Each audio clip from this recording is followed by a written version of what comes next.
Well, thank you very much for that introduction, and thank you very much for allowing me to be here today. Look, I think we've known each other long enough now that I can come clean with a bit of a confession.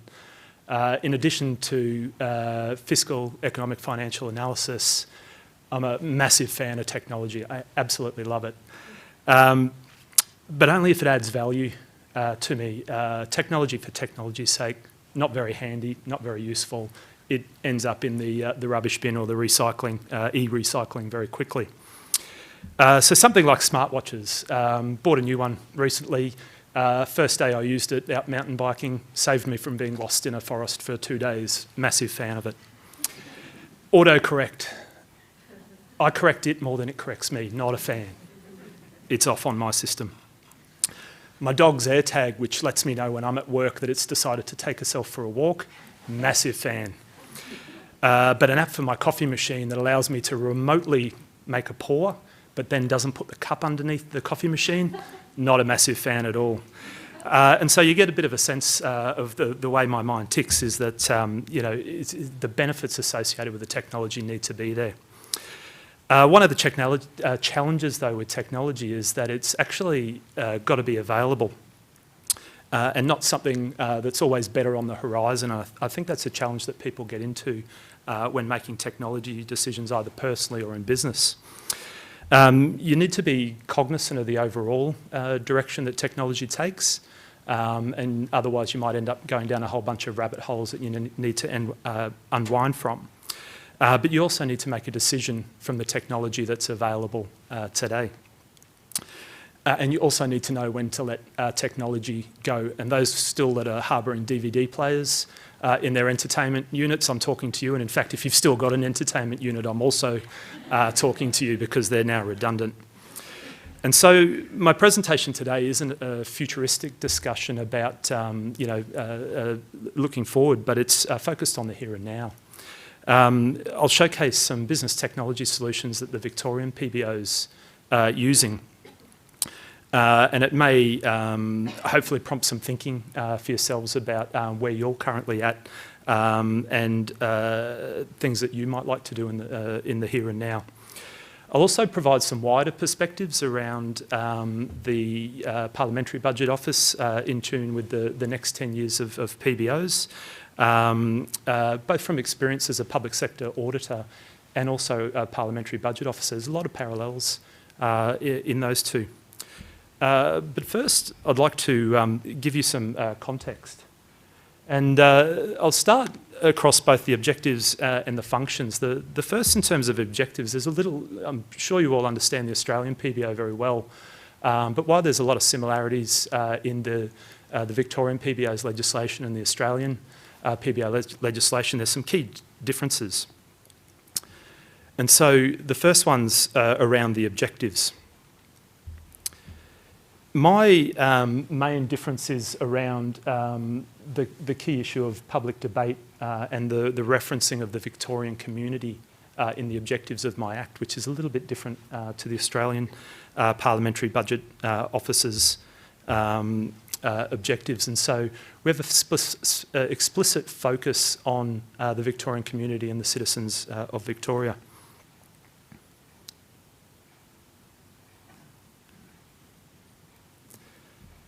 The key differences, though, is in functions relate to the scope of advice, pre-election reports and the approach to election commitments. So if we come down from that objective to the functions, there's some quite nuanced but important differences.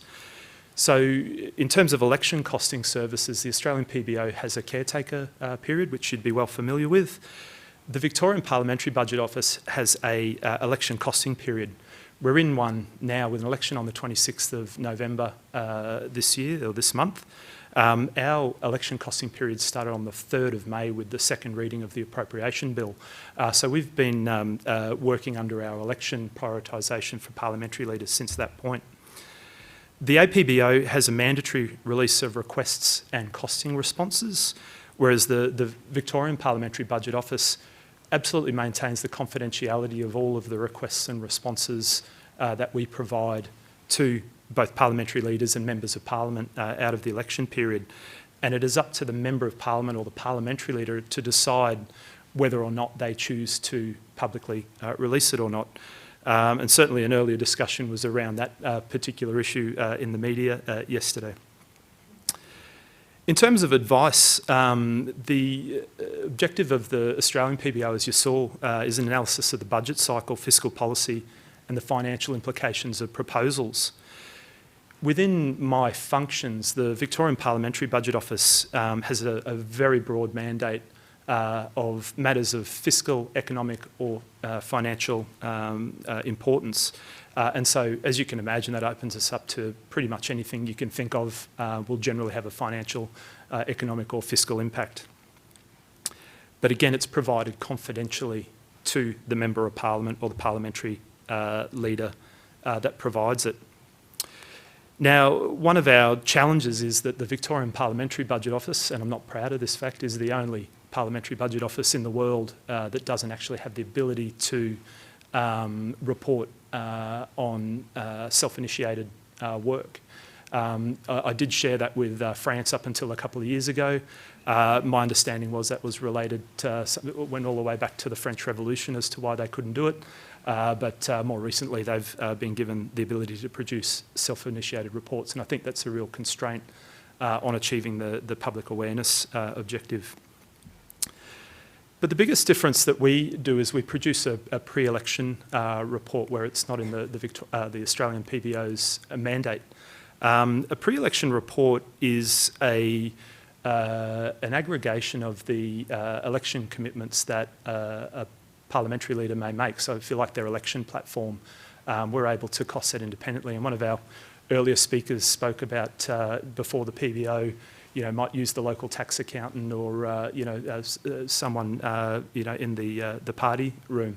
The pre-election report is an absolute robust, independent, authoritative analysis with access to information supply from the public sector and other sources to be able to come up with an estimate of the budget impact moving forward. And I think that's a really, really important mandate for us. Again, it's the parliamentary leader's decision whether or not they publicly release that or not. The New South Wales PBO model, temporary office, they're required to actually release that before the election. We release a post-election report after the election, similar to the Australian PBO. Now, we also both track election commitments, but the way we do that or the functions around that are quite different, and a couple of words make a big difference in legislation. The APBO, each party must give the PBO a list of policies that the party has publicly announced it intends to seek having implemented after the election. Whereas my legislation says I prepare a post-election report on the policies of each parliamentary leader that were publicly announced before the date of the election, regardless or not whether those policies were subject of an election policy costing or not. So that requires me to literally monitor the public statements of every parliamentary leader from that 3rd of May this year up until the end of the election period. So it creates some strategic challenges. Our first strategic challenge is best explained by recounting a recent conversation with a parliamentary leader who will remain nameless, explaining the election commitment tracking process to them. So if I were to promise a pony for every Victorian, you'd have to cost that, right? Was the question that I got asked. And the simple answer was yes, but there are some other things that might factor into that. But what the parliamentary leader was referring to was New Hampshire, which held its first scheduled primaries back in 2012, January 10th. And it had its most crowded ballot that it ever had since 1992. Now, at the time, New Hampshire was a magnet for the lesser-known candidates because in New Hampshire it only cost $1,000 US to get your name on the ballot, whereas in other places such as South Carolina it was about 35,000. So there were quite a lot more people contesting the primaries there. Now, one of the few lesser knowns that challenged some of the more visible competitors, like the one you see there, was what's a self-titled perennial candidate named Vermin Supreme of Rockport, Massachusetts. Now, Mr. Supreme is a Democrat. I've had a look, and he's ran in the 2020 one as well. But he ran on a platform of zombie preparedness, mandatory toothbrushing, time travel research, and the promise of a pony for every American. So you can imagine if we had those types of policy costing public announcements, the policy costings we'd have to do would be very interesting. And it's at this point I'll take umbrage to the nerdy references because I think that's sexy. But anyway. But Mr. Supreme, basically, his intent was not to actually get those things in place, but it was to call attention to the absurdity of the process around those areas. Now, I'm fairly certain that the parliamentary leader wasn't intending to actually offer a pony to every Victorian. And if you look at my election commitment tracker, there hasn't been that announcement by everyone, but I do know that the unit cost of a pony in Victoria is $2,200 in 2022 units. So I've just got that one in my back pocket just in case. Now, a second strategic challenge relates to the judgment required. So as you can imagine, media items coming through, what actually represents a publicly announced policy or a commitment for an election? And so our overarching principle is, would a member of the public think that the public statement is a promise by the political party to take an action in the future if elected? So you can imagine the analysis that requires on the many, many pages of news releases and those sorts of things that come through. In addition to that overarching principle, we also look at who communicated the statement, how it was communicated, where the information was communicated as well. So to give you an example, if I was looking at something like a renewable energy target of whatever the percentage is, I'd probably consider that to be more aspirational or target related. It's not a specific action. However, I would consider building solar farms and wind farms and things like that to be an action of government if they were formed and implemented that policy. Now, a third strategic challenge is it's a doozy. Politicians make a lot of public statements in the lead up to an election. And so out of all of the statements across media and social platforms, we need to identify those and cut out the wheat from the chaff. So since the 3rd of May 2022, the start of our election costing period, we've identified nearly 600 publicly announced policies from over 73,000 media items entered into our internal media monitoring database. So just let that sink in for a moment. 73,000 media items in a fairly small space of time, roughly 12,000 a month over our election period, but very back-end loaded as it gets towards the actual vote. How many people would you want to have in your team to be able to read, assess and do all of those things and make sure that you captured the public statements of parliamentary leaders? Our solution with some funding constraints was to treat it as a text-based data problem and approach it using high tech rather than high touch. So we haven't gone big on resources. We use a suite of cloud-based service as a solution applications rather than a traditional system or application that you buy off the shelf. Our whole world's based around SharePoint, which many of you would be familiar with. But it integrates with around 17 additional service as a solutions applications to provide essentially an ecosystem that we work around. Each application connects with others using sophisticated digital process automation, sometimes also called digital robotic automation. And we also use smart APIs, which are like a Excel macro on steroids that can go across anything in our ecosystem and a lot of things outside of our ecosystem as well. The digital process automation has the advantage of being low code or no code as well. So it means that we can actually respond to things pretty quickly and build new functions or capabilities or add robots to our employee workforce that aren't on our payroll. At this point in time, we've got about 150 automations working throughout our organisation for different things. And I'll touch on a couple of the others, but mainly I want to focus on the election commitment tracker. So with that ecosystem, we collect the data. So we monitor each party's official website, and we automatically scrape their media releases into our database. Not all media releases by a party end up being in the media. We grab data directly from social media, from news and other media services, using APIs to automatically connect and grab the data in there.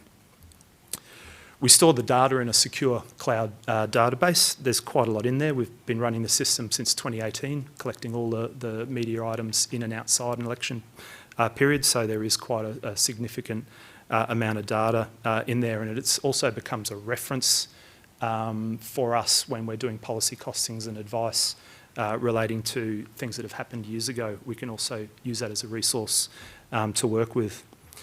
We have multiple tenancies that allow us to bring that data from the outside to the inside in a secure way. Once we've got that data, we analyse it. We use data analytics to load it and transform it into the ways that we need it. We integrate again with the digital process automation to run a manual governance process over the top of it. And if you have a look up at the, oops, click it, I'll go backwards.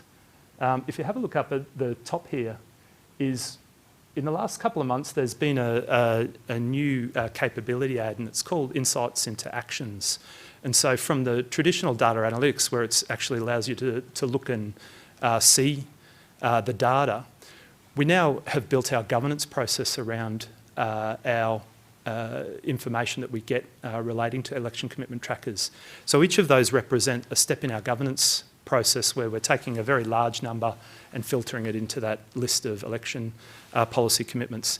And so it works seamlessly, and the need for documentation and the need for detailed process is just no longer required as our governance works in there. One of our key principles is it should be as easy as using the internet. So through that governance process, we automatically filter out those media items that are not relevant or duplicates. We use, everyone's sort of got a different definition, but like a fuzzy logic, a bit of machine learning, AI, probably not there yet. But we remove the duplicates and we assess similar articles. So if you think the way the media works, an article will be picked up in the paper, and then it might be replicated with some word changes and some other things, different pictures to represent a different region or a different area. So we don't need to do that manually, although we might get 20 or 30 media items related to the same area.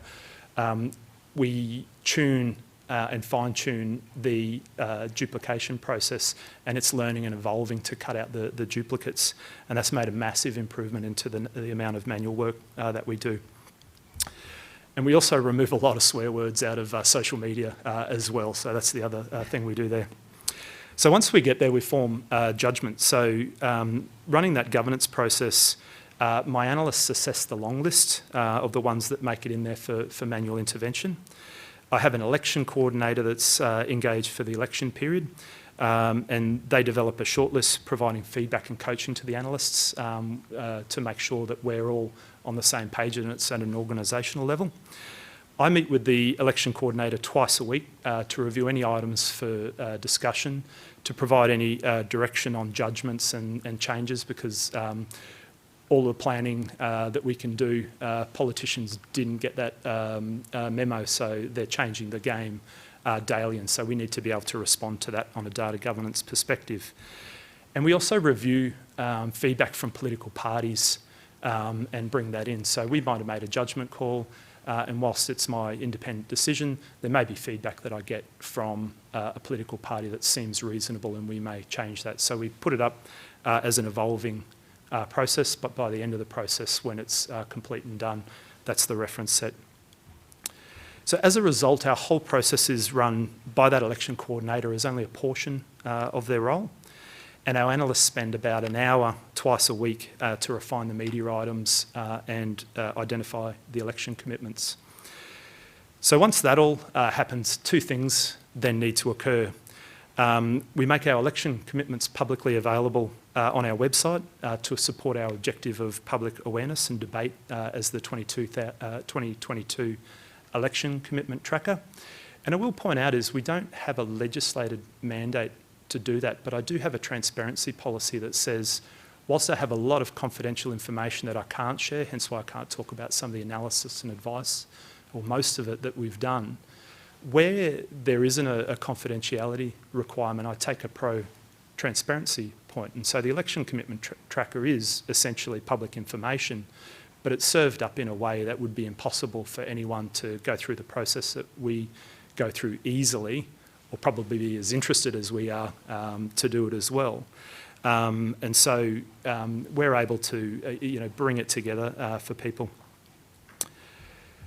The second thing we need to do is we also create a job. So an analyst, now that it's been an election commitment that we need to cost as a publicly announced policy, someone needs to cost that. And so this is a screenshot of our 22 election commitment tracker. It's live, it's updated. I literally could update it in real time, but we made the decision and did test feedback with the parliamentary leaders as to whether or not they wanted it more regular, but they're very happy with a weekly process because it gives them time to review. There's absolutely no manual intervention to get it from our internal media monitoring capability that I just ran you through into this data visualisation, other than we've got a control point of one manual refresh button that I only have the keys to. Now, key benefit that I think will be particularly of interest to particularly the Australian Parliamentary Budget Office is we get near real-time feedback from parliamentary leaders. If we put something up now and they don't agree, I'll find out about it pretty darn quickly, that's to be sure. And so in 2018, when we had an election commitment tracker, it was sort of a V1, if you like. We literally had about 5 days at the start of January to review the entire list, and that was a very tense time. In 2020, we're doing that all the time, and I'll hit the end of the election costing period without having to go and test and check, and it's taken a very back-end loaded process and smoothed it out across our peak period. Now, another benefit of the election commitment tracker is it's been picked up by media outlets. I've done a lot of work to make it available in support of our objective of public awareness and debate. And so if you jump on a number of the media websites, our election commitment tracker is actually embedded into their stories and into their systems around the 22 election. And I think that's been a really valuable addition to the media as they, as was suggested earlier, the resources to actually pull this stuff together themselves isn't there, and we become the point of truth for what's actually been publicly announced. Now, the other thing that occurs in parallel is that the robots then drop a job into our work management system, and these are all of our publicly announced policies, so there's nothing in there that's confidential, but it'll automatically drop in the costing evidence, so the commitment evidence that was the subject of the policy costing, all the metadata around it from the party that made the statement, the data publication, those sorts of things, and all of the costing models and all of those sorts of things that analysts need to cost that, and it goes through an internal governance process to deliver that. So I hope that's given you a little bit of a sense, and I did drop down a little bit because I thought it was important to just understand the mechanics, but also the value proposition associated with our policy objectives. And I also wanted to sort of maybe show you some other quick examples, and I'll belt through these pretty quickly, but one of the things that we've released in terms of our internal work management system is we've automated the confidential and public release of our costing responses to minimise bottlenecks. But most importantly, the simple areas, and we're talking at morning tea about, copping up to, some errors in your costing, is those transposition errors now have just disappeared. So from our client forms into our work management system, from the costing models, all of that data is not duplicated throughout our organisation anymore. It's entered once and it's used many times from that point. Even the graphs you see there are automatically produced both for our internal confidential responses and also our public release responses. Our confidential response to our clients is a one-button Press that delivers them a digital-first solution. So if they're sitting in Parliament with their mobile phone, they can still read it as easily as if they've got a printout on a piece of paper. And I think that's a really important value proposition to our clients. And when they do request us to publicly release, again, there's a two-step process. Is the request comes in, I do a review check, and it then goes straight up onto our website, automatically rendered available. So we don't have a need for someone to actually create a website instance of what's been produced. Previously, an analyst could spend up to half a day actually preparing a website version of confidential content. So it's been an amazing productivity gain for us around this. And I'm not doing it justice, but I'll give you a bit of a sense of where we're at. Another example, and I think this speaks into the open data thinking, and my assessment is there's been some great improvements, but a lot of them are initial processes. So we create a static data set, we make it available publicly, and to use Danielle's example, the Excel spreadsheets, and those are very prevalent where you need to grab the Excel data, manipulate it, and do what you need to do with it. One of our strategic challenges is poor public sector performance in responding to our information requests. And so our response to it was to produce some public information that, again, isn't static data, it's real-time data operating around the active requests that we have with public sector bodies, and also their performance over the last couple of years as well. For me, it was about creating no surprises, because I do report it on my annual report, but I didn't want them to be surprised by it when they read my annual report. And so I make that information available to them day by day. And I was expecting a lot of kickback, to be perfectly honest, putting this data forward, but instead I've had nothing but positive feedback. And the reason is that it's created a central register of active IRs for us and the public sector body, so we're on the same page as to what's outstanding and what we need. And it also gives those charged with preparing our responses a level of governance and their performance in terms of timeliness, completeness, and the usefulness of their responses. And so I understand that in some spaces the data governance, the information governance in some departments is very manual.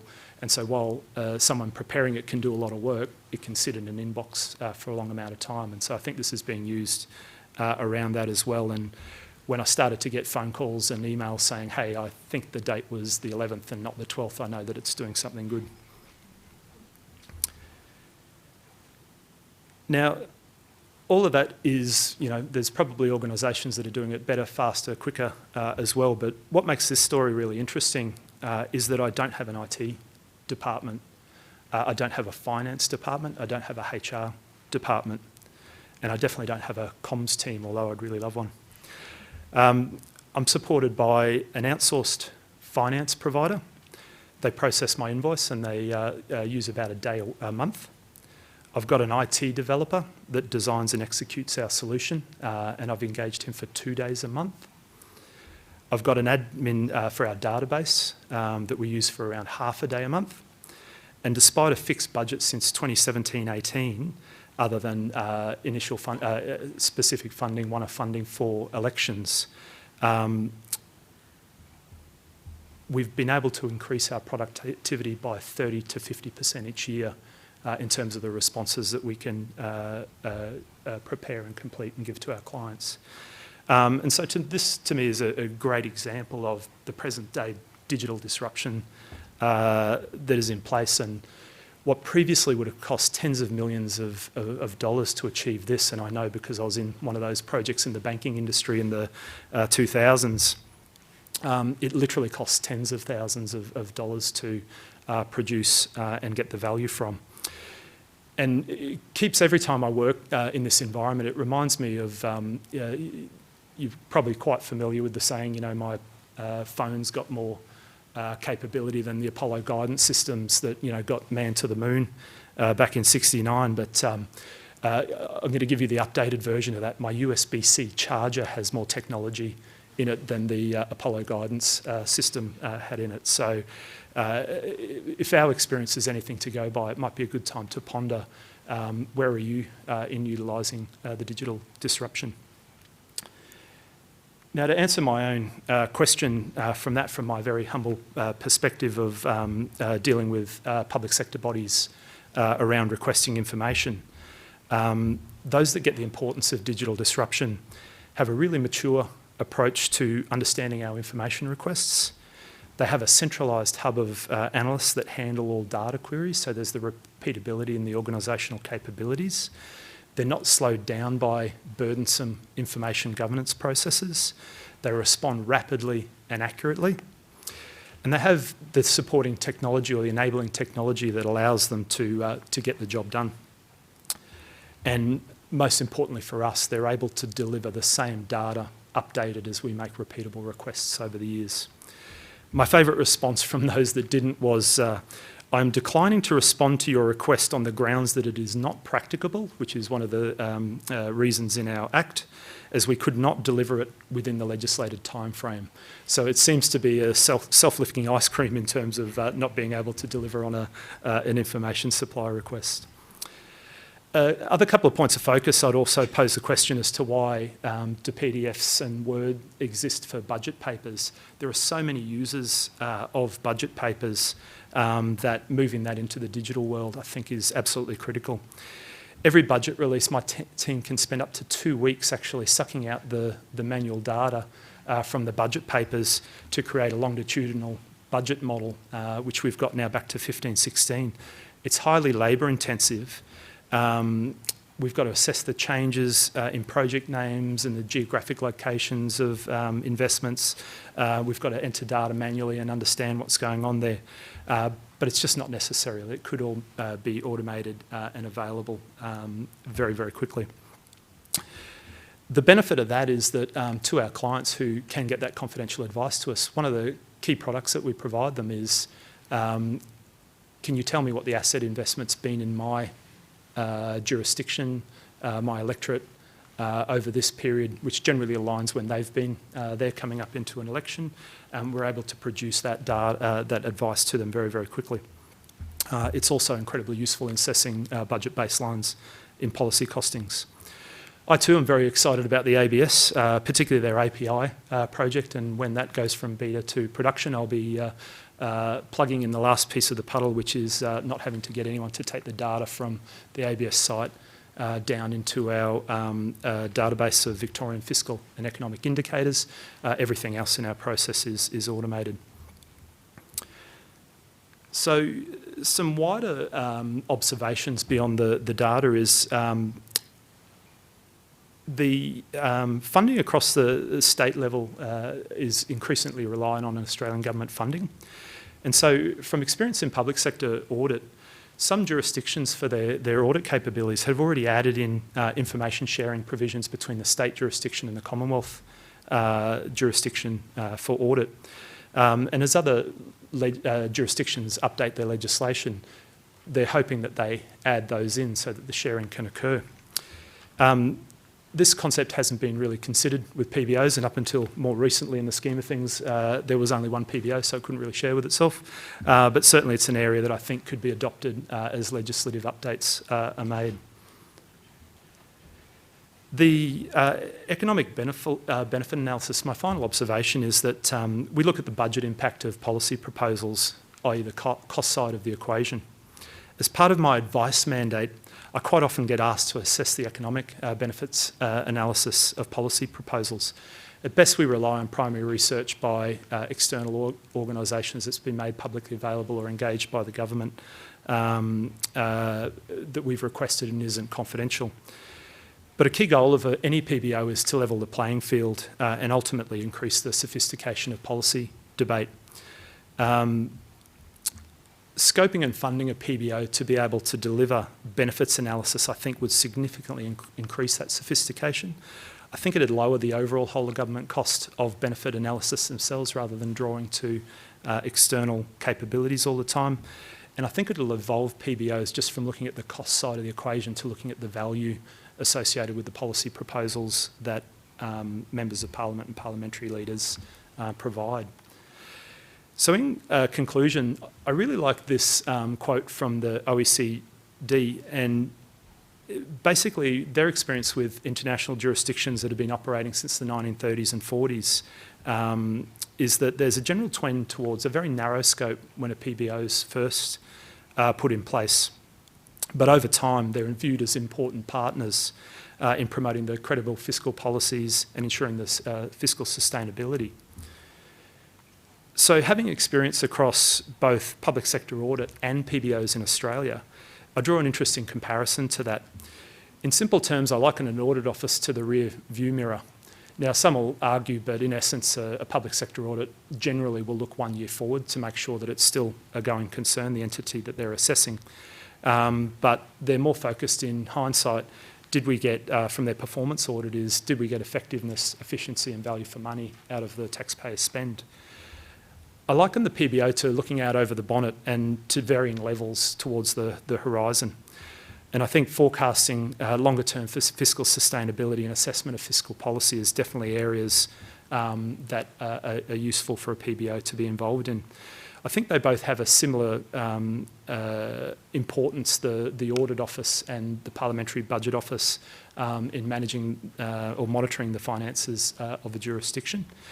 The key difference, though, is that the establishment of PBOs in Australian jurisdictions is a relatively innovative and recent addition.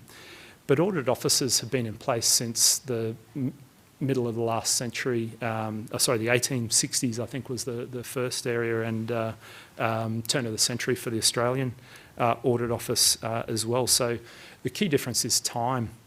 And so looking forward over the next 10 years, I think it may be appropriate to consider the scope and mandate of parliamentary budget offices and question really whether we need to wait 100 years or so to have the appropriate scope that we can add significantly more value to the jurisdictions that we represent. Thank you.